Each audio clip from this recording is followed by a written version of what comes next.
Oke, mari kita bedah sebuah isu yang sangat krusial belakangan ini, proyek Rempang Eco City. Ini bukan cuma cerita soal pembangunan ya, ini lebih dalam dari itu. Ini tuh cerminan dari sebuah tantangan yang super besar. Gimana sih sebuah negara bisa menyimbangkan ambisi untuk maju, tapi juga tetap menghargai hak-hak warganya? Yuk kita dalami bareng-bareng studi kasus ini. Kita awali dengan sebuah suara langsung dari Rempang. Kutipan ini langsung nusuk ke jantung permasalahannya kan? Ini bukan soal sengketa lahan biasa. Ini tentang sejarah, tentang identitas, tentang warisan yang dipertaruhkan atas nama pembangunan.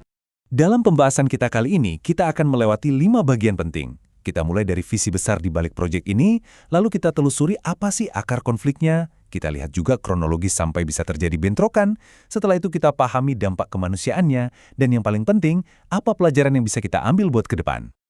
Oke, bagian pertama. Mari kita lihat dulu visinya. Di atas kertas, apa sih sebenarnya Rempang Eco City ini? Janji-janji besar apa aja yang ditawarkan?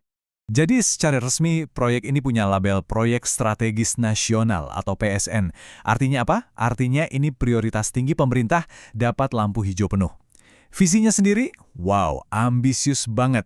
Mengubah satu pulau utuh jadi pusat industri, perdagangan, dan pariwisata kelas kakap. Dan skalanya itu kelihatan jelas dari nilai investasinya, 381 triliun rupiah. Ini bukan angka yang main-main loh, ini menunjukkan komitmen pemerintah yang luar biasa besar. Dan ya, harapan ekonomi yang digantungkan ke proyek ini juga setinggi langit. Tentunya, dengan investasi sebesar itu, ada janji-janji manis yang mengikutinya. Pemerintah dan investor menjanjikan pertumbuhan ekonomi yang masif, ribuan lapangan kerja baru bakal tercipta, terus ada kota modern dengan konsep hijau. Nah, inilah visi kemajuan yang ditawarkan ke publik. Kedengarannya bagus banget kan? Tapi, di balik semua visi besar itu, ada realitas di lapangan yang jauh-jauh lebih rumit. Sekarang kita geser fokus kita ke akar permasalahannya, yaitu benturan antara klaim atas tanah dan warisan. Jadi begini, di Pulau Rempang itu ada 16 kampung tua. Ini bukan pemukiman kemarin sore ya. Warga di sana mengklaim mereka punya garis keturunan yang sudah tinggal di tanah itu sejak tahun 1834. Coba bayangkan, ini bukan cuma soal kepemilikan, ini soal klaim sejarah, ikatan turun-temurun, jauh sebelum negara kita modern seperti sekarang. Nah, disinilah tabrakannya terjadi. Di satu sisi, pemerintah melihat tanah sebagai aset negara yang vital untuk pembangunan. Jadi, relokasi dengan kompensasi itu ya langkah yang logis.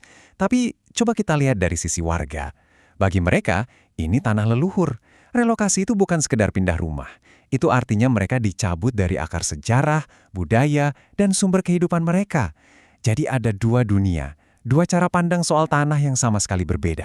Dengan dua pandangan yang sebegitu bertolak belakangnya, gimana ceritanya situasi bisa memanas sampai terjadi bentrokan fisik? Yuk kita urut kejadiannya satu persatu. Ini pertanyaan utamanya kan, gimana bisa sebuah proyek yang katanya dirancang untuk kemajuan, malah meledak jadi konflik kekerasan? Mari kita runut pelan-pelan gimana eskalasinya terjadi. Semuanya berawal di awal 2023, pas rencana relokasi diumumkan. Penolakan warga ini kemudian jadi lebih serius, jadi blokade fisik di bulan Agustus. Puncaknya itu tanggal 7 September, waktu ada pengerahan aparat besar-besaran buat ngebuka blokade, dan terjadilah bentrokan yang kita semua lihat di berita. Setelah itu, situasinya ya tetap tegang. Ada penangkapan dan warga hidup di bawah bayang-bayang deadline relokasi. Bentrokan fisik dan berita-berita di media itu cuma puncak gunung esnya. Di bawah permukaan, ada dampak kemanusiaan yang sangat dalam. Mari kita lihat, apa sih yang sebenarnya dipertaruhkan oleh warga di sana? Skala dampaknya ini luas banget. Kita ngomongin 16 kampung loh. Ada sekitar 7.500 keluarga yang hidup dalam ketidakpastian. Jadi ini bukan sengketa kecil-kecilan. Ini sebuah krisis yang menyangkut satu komunitas yang sangat besar. Dan dampaknya itu lebih dari sekedar kehilangan rumah. Ini soal kehilangan mata pencarian.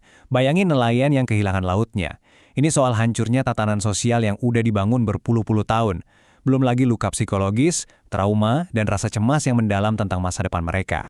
Oke, setelah semua ini terjadi, pelajaran penting apa yang bisa kita ambil supaya kejadian serupa nggak terulang lagi?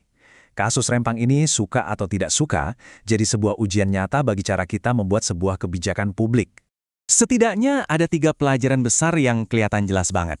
Pertama, komunikasi.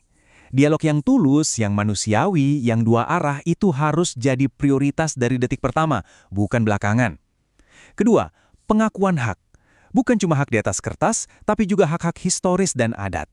Dan ketiga, Pastikan prosesnya adil dan partisipatif, yang betul-betul menempatkan kesejahteraan warga sebagai tujuan utama, bukan efek samping.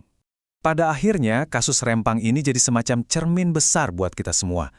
Kasus ini benar-benar menguji kemampuan kita sebagai sebuah bangsa untuk menyeimbangkan dorongan untuk maju dengan kewajiban mendasar untuk melindungi hak dan martabat setiap warga negara. Kita tutup pembahasan ini dengan sebuah pertanyaan reflektif. Ini pertanyaan yang nggak punya jawaban gampang, tapi wajib terus kita tanyakan setiap kali kita merancang masa depan. Gimana caranya kita membangun tanpa menghancurkan?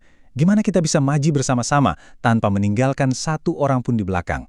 Terima kasih sudah menyimak.